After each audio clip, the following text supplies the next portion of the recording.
Hello everyone, welcome back to my channel. সকাল সকাল স্নান করে নিয়ে রান্নাঘরে যাচ্ছি, কারণ আজকে স্পেশাল কিছু রান্না করার আছে। স্পেশাল রান্নাটা যে কি করছি সেটা প্রিপারেশনটা দেখলেই তোমরা বুঝতে পেরে যাবে। এখানে কিছুটা পেঁয়াজ বেরেস্তার জন্যে চপ করা আছে, আর কিছুটা পেঁয়াজ গোটা আছে গ্রাইন্ড করে দেওয়ার জন্যে, আর এটা চিকেন ম্যারিনেশন আমাদের। এবার নিশ্চয়ই সবাই বুঝতেই পেরে গেছো যে কি বানাতে চলেছি। আজকে বানাতে চলেছি বিরিয়ানি। আলুগুলো ভাজা হয়ে গেছে, আগে ওগুলোকে তুলে নিই, তারপরে পেঁয়াজগুলো ভাজবো, মানে বেরেস্তা বানাবো।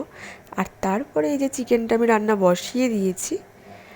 এই যে আমাদের এখানে ভাজা আলু আর পেঁয়াজ বেরেস্তা, আর আমাদের মাংসটাও প্রায় রেডি হয়ে এসছে।